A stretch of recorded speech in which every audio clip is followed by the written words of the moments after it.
All right, ladies and gentlemen, here we are for your latest installment of Shoot Conversations with Chris Hero. And my guest is football star, pro wrestling star, aficionado of the number 69. Yes, most importantly. Graduated with honors. This guy is a man of many talents, of many lives. You've lived about 4 or 5 different lives. Dean Muhtadi, Mojo Raleigh, Mojo Muhtadi, whatever you prefer to call him. Boom, got them all in. He's the playboy over here. What's going on, man? How you What doing? up, baby? It's good to see you, man. Yeah, thank you for joining us here. It's been a while. Thanks for having me on. This is going to be fun. Let's talk about the life and times. Let's do it, babe. Man, well, let's go to July 17th, 1986, Alexandria, Virginia. A baby boy was brought into this world. At 11:07 p.m. Yeah. What kind of family life did you have growing up? Pretty wild one. Lots of brothers and sisters, cousins that grew up right down the street. Mm-hmm. Wild houses, all wrestling each other, causing all kinds of mayhem and trouble. Yep. How many brothers and sisters? I have an older sister, younger brother, younger sister. That's full. So we're all 2 years apart. Yeah. I have an older cousin on my mom's side, a younger cousin on my mom's side. Again, that fit the 2-year age gap there. Give mom enough time to... Yeah, all the moms. Yeah, they all coordinated it. Yeah. With my aunts and uncles, too. Yeah. So, yeah, all 2 years apart. We all kind of grew up more or less in the same house. I had my older half-brother that was in the house at one point, too. And, yeah, that's just the mom's side of the family. So it was busy. Lots of people around. And this was Virginia? You grew up in Virginia? Yeah. Did you live in Virginia all the way through high school? Yeah, so that's people get tripped up on that all the time because Alexandria, Virginia is right on the border of D.C. and Maryland. Mm-hmm. They call DMV. it the DMV. Yeah, DMV. so not a lot of people know about that when you start to venture away, but yeah, the DMV. So like I claim the D.C. metro area more so than I claim like the state of Virginia because, you know, that whole region is kind of... You're just like at the elbow of Virginia. You're not in the heart of it. Well, the rest, you go down south to like where Virginia Tech is, it's like a whole different area. That's not home at all for me. Different energy. Oh, yeah. Yeah.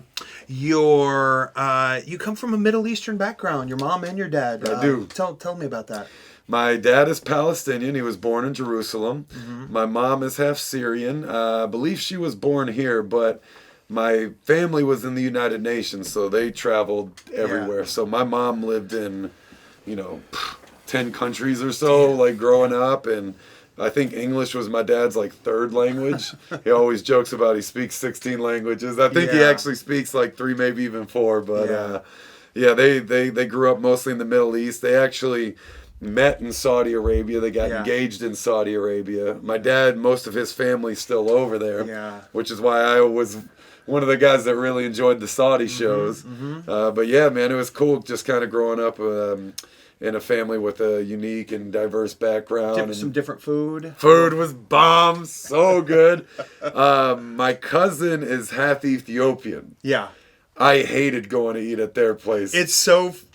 Man, I went to an Ethiopian restaurant before, and it's all on the table. Oh my god! And you get the little gimmicks, and it's so spicy. I couldn't handle it. Like I can handle it now. I like it now, but as a kid, it was awful. Oh, we're going over to Auntie Anne's for dinner. It's like, damn it! So growing up in America, how much of that culture did they educate you on, and what was family life like? Well, we were never taught Arabic as kids. Yeah. My dad primarily, but both my parents really didn't want us to have like accents growing up. Yeah. Some things in life were made a little more challenging for my dad with his last name and the accent and whatnot. And they were trying to kind of prevent that from us. But it was kind of second nature. When you're a kid, you don't really realize that there's all these different unique cultures out there, and especially like the community I grew up in. Like I think T.C. Williams, which is the high school from the movie Remember the Titans. I think we were the most diverse school in the state. Wow. So, growing up, I mean, I had friends that were every color of the rainbow from every country in the world. So it's like, it wasn't anything we really thought about. I didn't. even understand there was a difference, Yeah. you know, I guess heritage-wise between us all until much later. Yeah. And, you know, it probably was until I got to college that I realized how fortunate I was to grow up in like an area like that was that diverse. It was really cool experience and kind of got like a crash course in each culture, and you know, it's pretty sweet. When you grow up kind of in a bubble, or you're kind of isolated from that diversity, all you really have to go on are stereotypes and you know, television, movie, music, whatever, you know, whatever's in the media, and that's kind of what you base your assumptions on by that. And I don't know about you, you're saying college, but for me it was getting into pro wrestling and traveling. You just start seeing people of different shapes and sizes, and then you think everything is so different. But it's like, man, not really. We're all just people. You know, we're people from different places, and our backgrounds influence, you know, how we behave, how we relate to one another. Absolutely. And that's one of the best parts about being in a locker room, too, is, you know, seeing everybody kind of come together and mix it up. It's funny, you see the big scary guys, and sometimes they're the sweetest dudes possible. And you see like a little, you know, like a dude that, you know, kind of looks nice, whatever, and you're like, God, he's the biggest asshole. Like, why is he so mean? Don't be so mean, man. For what? Why are you so mean, dude? Why? Relax. Who hurt you? Right? Tell us about what happened to you as a child. Yeah. Okay, man. Tell me about Morgan Stanley. Yes. So, my aunt, my mom's younger sister, I call her boss actually still to this day. Yeah. She worked at Morgan Stanley, so she started off as a financial advisor, and then she wanted to go the management route, so she became a branch manager there. Yep. Regional manager, director, like her titles have kept going. She's actually with Wells Fargo now. But at the time, she worked for Morgan Stanley, and you know, I was always academically focused in school and whatnot, and you know, she made me the offer to bring me in and pay me $10 an hour as an 11-year-old. 11 years old, huge money, bro. Huge. This is back. Yeah. What year was this? Yeah. I don't know. In the that would have been 97. 97. Yeah. And I would go to Morgan Stanley. Bro, you work 3 hours. You're like, I'm good for the week. You know? You know how many gumballs in the gumball machine? Yeah. 120 of them suckers. Let's go. Yeah. But so what was like a work day like? Like how? So I would go in either after school, you know, after sports or whatever. It was always around my sports and school schedule, or summers. And pretty much it was, come in for an hour or 3, you know, at that time it was probably max that. Yeah. And it was just more or less like, file this, copy this, like all the stuff they hated. But for me, $10 an hour, I was ready to do whatever. Yeah. But the cool part was I got to sit in on some of the meetings. You know, they'd ask the client, do you mind if, you know, my nephew sits in, or, you know, my boss's nephew or whatever. Yeah. And I got to sit in on like the client meetings, like the company meetings, the brand meetings and whatnot. And just being like exposed to that environment like that young, you know, it's made such a difference for me, because when I was going to school and taking business classes, like I had firsthand experience of seeing this in front of my own face, you know, going through class. It was a benefit, you know. I guess that's why they say when you're a second or third generation athlete or wrestler or whatever, you know, it just propels you through. You have like a huge advantage, and you know, I guess that was my second generation. So that reminds me of Steph Curry and Klay Thompson, right? Both of their fathers were in the NBA. So they're, you know, 5, 6, 7 years old on an NBA court, you know, dribbling the ball, shooting it, and it takes away that intimidation of like, oh, you know, I've been on every court in the league. I've been front row at All-Star games, and I've been shooting with an NBA ball. And it's like they were like predisposed to become the best shooters in the history of the NBA.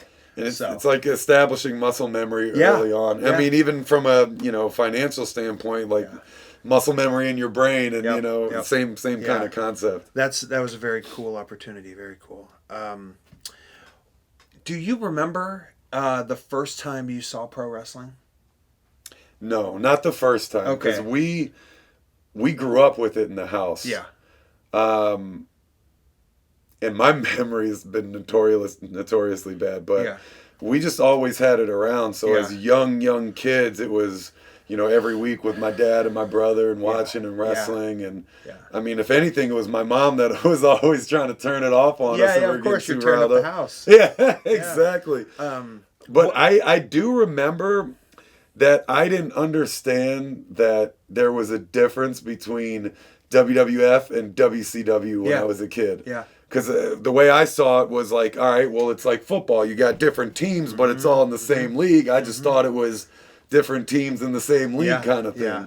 So I never understood, like, flipping back and forth between channels is just, I don't know. Yeah. You didn't look at it as a competition. You just looked No, at not one bit. More product. What are some of the names or such that you kind of remember from that era? Goldberg. Well, okay, when I was in school, Goldberg was my guy. Former football player, just big, jacked up, intense, like just ass kicker. He was my favorite. Yeah. I love Stone Cold, of course, quoting him and everything was awesome. I hated The Rock as a kid. Absolutely hated him. Yeah. Because when I was younger, I very much liked my good guys and I very much didn't like my bad guys. Of course. And anyone running their mouth and trash talking, which is funny because I feel like I never shut up now. I would have hated myself. But I didn't like those guys, and The Rock never shut up, and I was like, I couldn't stand him as a kid. I mean, you see the genius later, but back then, like, I was so against it. Yeah, a funny memory I have, my senior year of high school, I played football all through, from fourth grade all the way through. And I was just getting back into pro wrestling. This was 97. I graduated 98. I remember watching Nitro after, not really knowing what all was going on. And I remember coming into football practice the next day. And I was walking in. I just, some of the guys that I knew kind of knew a little bit about wrestling. I was like, yo, did you watch Nitro last night? Did you see that new guy, Bob Goldberg? I don't know why I think that's so funny, but I was just like, yo, Bob Goldberg is sick. Bob Goldberg. Yeah. And we might have to run with that. Yeah. And what's funny is a year from that time, I had my first match. So it all happened real quick. I got back into wrestling. I graduated high school. I found a friend that did a show locally. I went to go see his first match. And then I was like, all right, me too. Where do we go? And then, just back then, maybe even a little less than 2 months of training, I had my first match. That's awesome. Yeah, different time, different era, but it was... I like that, though. I think sometimes they baby guys too much. Yeah, I always learn best, like, throw me in the fire and let me figure it out. Phrase I say often is paralysis by analysis. You put too much thought into it, and then you're like, oh my God, I don't want to mess up. Which one do I do? And wrestling can be so complicated that if you're all in here and then this hasn't figured it out yet, dude, you got to have a base before you start worrying about every little psychological aspect of pro wrestling. I couldn't agree more. I really felt like that crippled me in the beginning because my first, multiple years in the company, it was just... I went out there and I was trying not to screw up and I was trying to remember all the spots and remember all the coaching points, which didn't make sense because it was 10 different people. And this one and this one. They were all opposite. Yeah. And it was just, they babied it so much in the beginning. I actually was talking about this the other day. I had my first match ever with near falls in it that wasn't a straight through finish on the main roster. Yep. That doesn't surprise That's crazy, right? Yeah. Like, I literally get called up, and I've never had a match where someone kicked out of a big move. You need that. Yeah. What? Especially when you're in there with somebody that's a main roster vet, and you're like, man, my finish is my comeback. What do you want to do for your finish? All right, bump. I'm going to do the thing where I hit somebody with my butthole 8 times in a row, and for some reason that's my only offense. That thing. Okay, man, you were just across the board in football. It was almost like there wasn't a position you didn't play. When did you start playing football? Actually, I was supposed to start 7th grade. I was going to play. It was the last year playing for the city team, and I dieted and I had to cut weight. And 7th grade? 7th grade. Damn. Because I was for my age range, I was overweight for it. Yeah. Like I had to drop down as a big kid, so I lost all the weight, and then they disbanded the team because we didn't have enough guys. So I was supposed to start, didn't happen. I was devastated. Went out for the team in 8th grade, and then played all the way through. Tell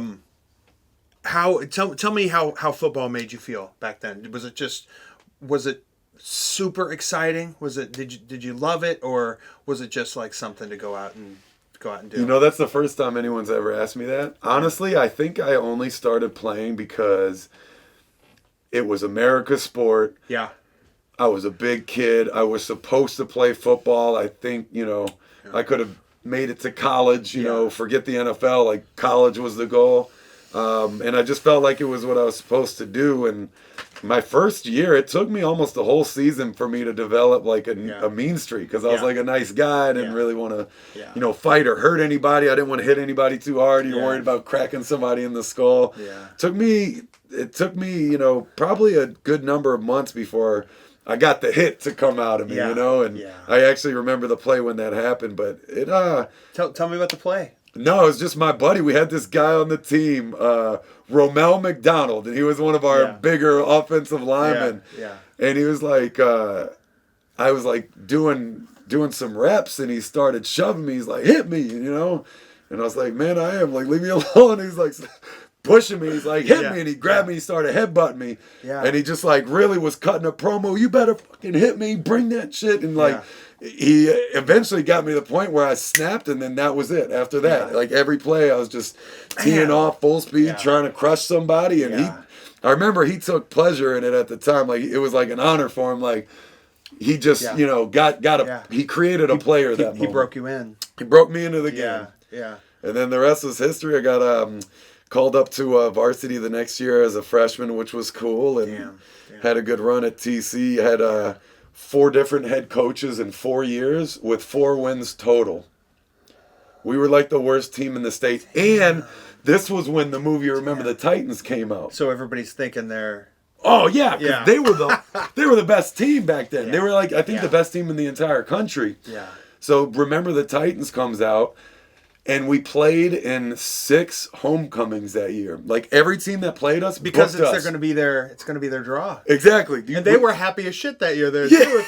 If you're only getting 4 wins in 4 years, we can get a win on homecoming against the school from the movie. Yeah, we'll take those guys. It's like when you're on your way out of the territory and you just put everybody over. Yeah. Bro, first game of the season, last game of the season, no matter what it was, it was their homecoming. Yeah. Every week, forget the Titans, remember the Rams. It was awful. Damn. Sports Illustrated buried us with a front page article. Yeah. So, I mean, people will look at you and be like, oh man, I could see him. Offensive line, defensive line, linebacker, something like that. But you had a special talent by grabbing the football and kicking it. Oh, yeah. Bro, tell me. This is because when I think punter, when I played, it was always, not always, but it was often a guy that was varsity soccer that would come in and suit up for the games and kick, right?